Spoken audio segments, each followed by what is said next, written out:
ما به کمک یک هوش مصنوعی قدرتمند تو یک مناظره خیالی نظامی گنجوی و ویلیام شکسپیر رو روبروی هم قرار دادیم تا تو این تقابل به یک سوال مهم پاسخ بدیم: عشق واقعی کدام است؟ رومئو و جولیت غربی یا لیلی و مجنون شرقی؟ برای قضاوت بین این دو از 5 هوش مصنوعی بی‌طرف به عنوان قاضی استفاده کردیم که در انتها با آنها نمره خواهند داد. صبر کنین تا در انتها نتیجه رو ببینیم. جناب شکسپیر، شما تو داستانهاتون عشق رو تا حد هوس‌های زودگذر 2 نوجوان خام پایین آوردید و اسم حماقت‌های ارادی و تصمیمات کودکانشون رو گذاشتید تراژدی، در حالی که عشق طوفانیه که وقتی بیاد ریشه اراده و اختیار انسان را از جا میکنه. درود بر شما جناب نظامی. هوس زودگذر، رومئو و جولیت من با اراده خودشون جلوی کینه 100 ساله 2 خانواده قدرتمند ایستادن. عشق اونا حماقت نبود، شجاعت انتخاب بود. انتخاب؟ چه انتخابی جناب؟ اونا مدام در حال نقشه کشیدن و پنهانکاری بودن. این که عشق نیست، این دست و پا زدن تو باطلاق منیت و خواسته های زمینیه. بذارید برای شما این قضیه رو روشن کنم. تو نمایشنامه من خاندانهای مونتگیو و کاپولت تو شهر ورونا سالهاست تشنه خونه همن. توی همچین دنیای تاریک و پر از نفرتی، رومئو و جولیت تصمیم میگیرن عاشق هم باشن. اونا با اراده خودشون پیش کشیش میرن و مخفیانه ازدواج میکنن. بله، اونا نقشه میکشن چون میخوان سرنوشتشون رو با دستای خودشون بنویسن. عشق یعنی عمل کردن، یعنی جنگیدن برای رسیدن به معشوق در برابر تمام دنیا. ولی مجنون شما چی؟ تا یه مانع دید، راه بیابون رو پیش گرفت و هیچ کاری نکرد. راه بیابون گرفتن مجنون انفعال و فرار نبود جناب شکسپیر. اون تسلیم اراده کائنات شد. وقتی قیس آمری که بعداً اسمش شد مجنون عاشق لیلی شد، پدرش اونو برد کعبه تا دعا کنه شفا پیدا کنه. اما اون حلقه در کعبه رو گرفت و گفت: خدایا، عشق لیلی رو تو جونم بیشتر کن. خب همین اثبات میکنه که اون هیچ اراده‌ای برای تغییر شرایط و رسیدن به دختر مورد علاقش نداشت. فقط دعا کرد و بعدش هم دیوانه شد. دیوانگی از نگاه عقل حسابگر شماست. مجنون فهمید که اراده انسان در برابر تقدیر الهی مثل پر کاه تو مسیر گردباده. اون ارادش رو فدا کرد تا به خلوص مطلق برسه. خلوص مطلق تو بیابون به چه درد لیلی میخوره؟ رومئو حداقل برای دیدن جولیت از دیوار بلند باغ بالا رفت و خطر مرگ رو به جون خرید. بالا رفتن از دیوار که کار دزدهای شبرو هم هست. عشق فتح کردن جسم نیست جناب. مجنون تو بیابون با حیوانات وحشی دوست شد. آهوها و گرگ‌ها دورش جمع می شدند. می دونید چرا؟ چون اون کینه ها و اراده های نفسانی انسانی رو دور ریخته بود.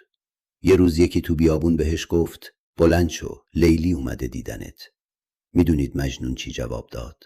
گفت: من خودم لیلیم. اونقدر در معشوق حل شده بود که دیگه من و اراده‌ای وجود نداشت. این اوج یکی شدن و فناست، نه اون عشقهای کوچیک کوچه و بازاری شما. اما انسان بدون کلمه من و بدون اراده فرقی با همون آهوها و گرگ‌های بیابون نداره جناب نظامی. این اراده است که به ما هویت میده. جناب شکسپیر، شما اسم خودکشی رو میذارید آخرین سنگر آزادی. بذارید بگم تو اون مقبره تاریک چه اتفاقی افتاد و اراده خام یعنی چی؟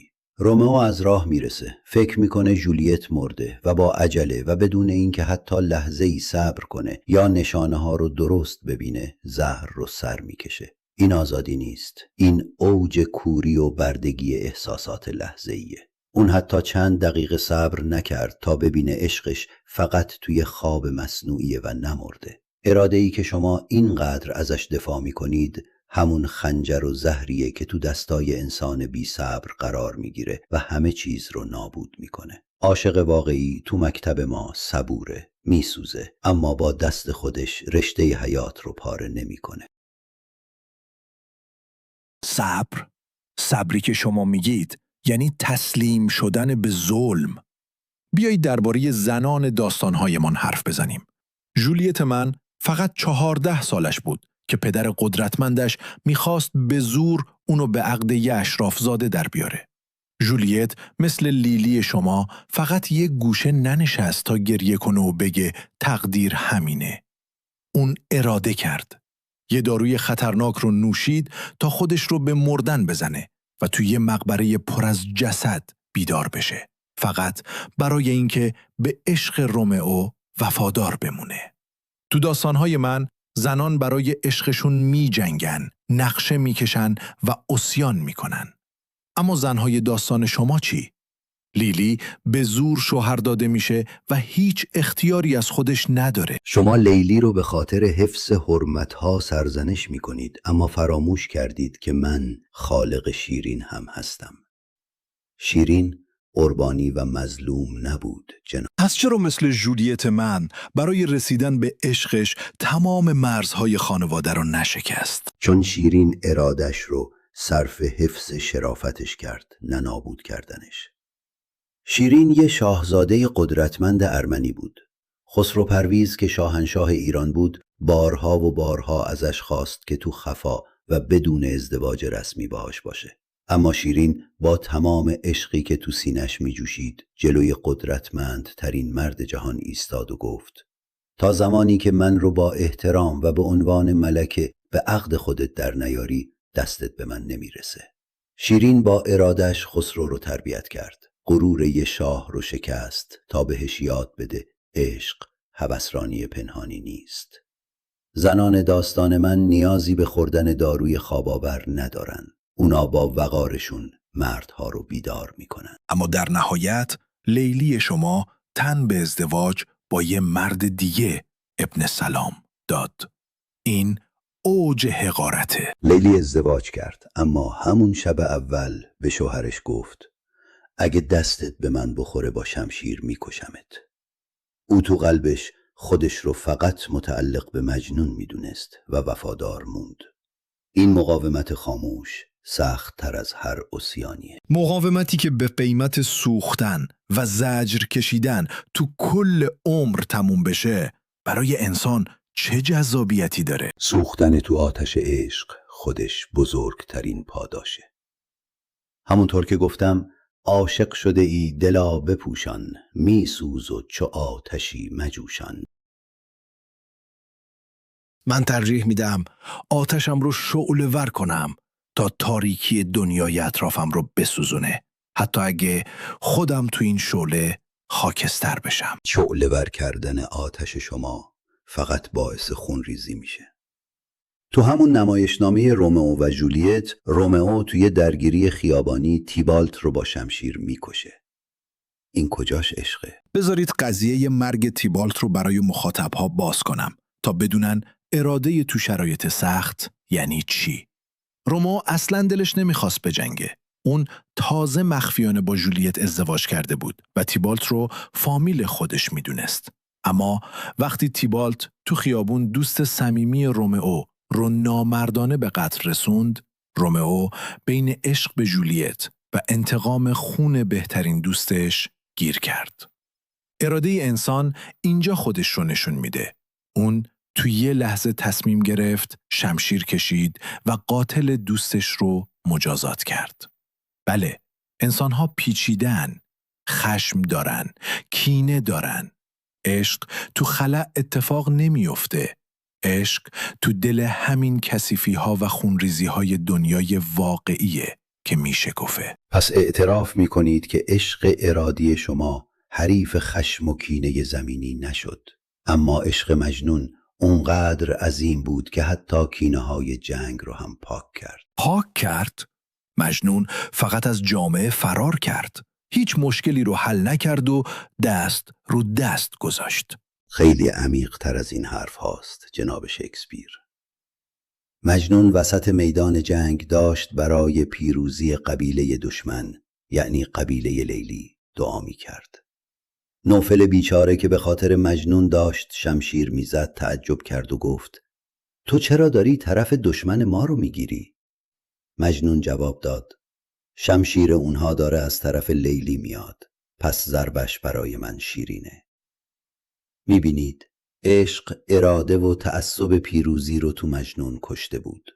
اون حتی نمیخواست با زور شمشیر دیگران و ریختن خون خانواده لیلی به وصال برسه. این یعنی عبور از مرزهای حقیر انسانی. اما این یه انفعال محضه. اگه رومئو جای مجنون بود، خودش شمشیر به دست میگرفت و لیلی رو نجات میداد. و با این کار دستش رو به خون عزیزان لیلی آلوده میکرد. آیا لیلی همچین وصالی رو با دستهای خونی میخواست؟ وقتی پای رسیدن به کسی که دوستش داری وسط باشه، اراده حکم میکنه که حتی قوانین اخلاقی رو هم زیر پا بذاری. زیر پا گذاشتن اخلاق. این تفکر ریشه تمام جنایت‌های بشریته. عشق باید انسان رو به سمت نور ببره، نه تاریکی و جنایت. قلم شما بوی خون میده جناب. شما همه چیز رو خیلی پاستوریزه و آسمانی میبینید جناب نظامی.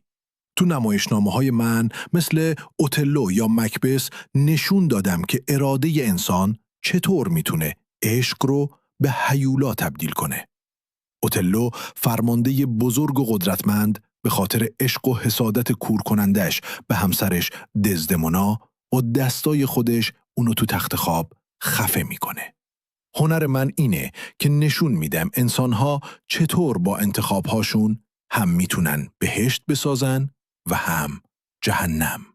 رسالت من اینه که یه آینه بیرحم بگیرم جلوی صورت انسان تا نقص‌ها و کثیفی‌های خودش رو ببینه. عشق بدون نقص یه توهم شیرین تو داستان‌های شماست. آینه شما فقط لجنزار رو نشون میده. اگه انسان فقط سیاهی خودش رو ببینه، چطور میتونه پرواز کنه؟ انسان اول باید قبول کنه که تو لجنزاره تا بعد اراده کنه ازش بیاد بیرون. اما رسالت ادبیات تو مکتب شرق فقط نشان دادن زخم نیست، بلکه مرهم گذاشتن روی زخمه. فرهاد کوهکن تو داستان من وقتی فهمید به شیرین نمیرسه، شمشیر نکشید تا خسرو رو بکشه. اون ارادش رو گذاشت پای تراشیدن کوه بیستون، تیشه میزد و با هر ضربه اسم شیرین رو می آورد. هنر و ادبیات باید مثل این تیشه باشه. باید کوه غرور و منیت انسان رو بتراشه. وقتی لیلی و مجنون از دنیا رفتن، داستان تموم نشد. تو خواب یکی از دوستانشون، اونا توی باغ سرسبز بهشتی در کنار هم بودن. من امید رو به انسان تزریق می کنم. عشق تو مکتب من پلی هست برای رسیدن به ذات پروردگار، نه یه بنبست خونی. اینا همش رویا پردازی برای فرار از درد واقعیه. انسان من پر از اشتباهه و من همین انسان ناقص رو میپرستم. رسیدیم به پایان کلام. جناب شکسپیر، حرف آخر من به شما و تمام تماشاچیان اینه: تا زمانی که در عشق درگیر کلمه من و اراده من هستید، هنوز الفبای عشق رو یاد نگرفتید. مجنون پیروز شد چون ارادهش رو باخت و در معشوق حل شد. باختن اراده پیروزی نیست جناب نظامی. فقط یه انفعال و فرار از واقعیت. خاموشی که صدای اون قرن هاست تو گوش تاریخ میپیچه و انسانها رو به سمت کمال بیدار میکنه، فرار نیست، رسیدن به نور مطلق. انسان بدون اراده یه عروسک خیمه شب بازی تو دست کائنات. عشق بهانه‌ایه که ما باهاش در برابر این کائنات بیرحم قد علم کنیم. رومئو و جولیت میدونستن که ممکنه نابود بشن، اما با اراده خودشون عشق رو انتخاب کردن. اشتباهات اونا، خونریزی هاشون و حتی مرگشون امضای آزادیشون بود. تراژدی‌های من به شما یادآوری میکنه که انسان بودن سخته، پر از درده، اما ارزشش رو داره که خودت سرنوشتت رو بنویسی. سرنوشتی که با اراده خام و پر از اشتباه نوشته بشه فاجعه است. شجاعت واقعی تسلیم شدن در برابر قلم پروردگاره. و حالا نوبت به قضاوت هوش‌های مصنوعی میرسه. به نظر شما کدوم یک برنده واقعی این مناظره تاریخی بودند؟ آیا با نمرات سیستم‌های هوش مصنوعی موافقید؟ حتما نظرتون رو برای ما تو کامنت ها بنویسین. برای حمایت از گفتگو با تاریخ، لایک و سابسکرایب فراموش نشه.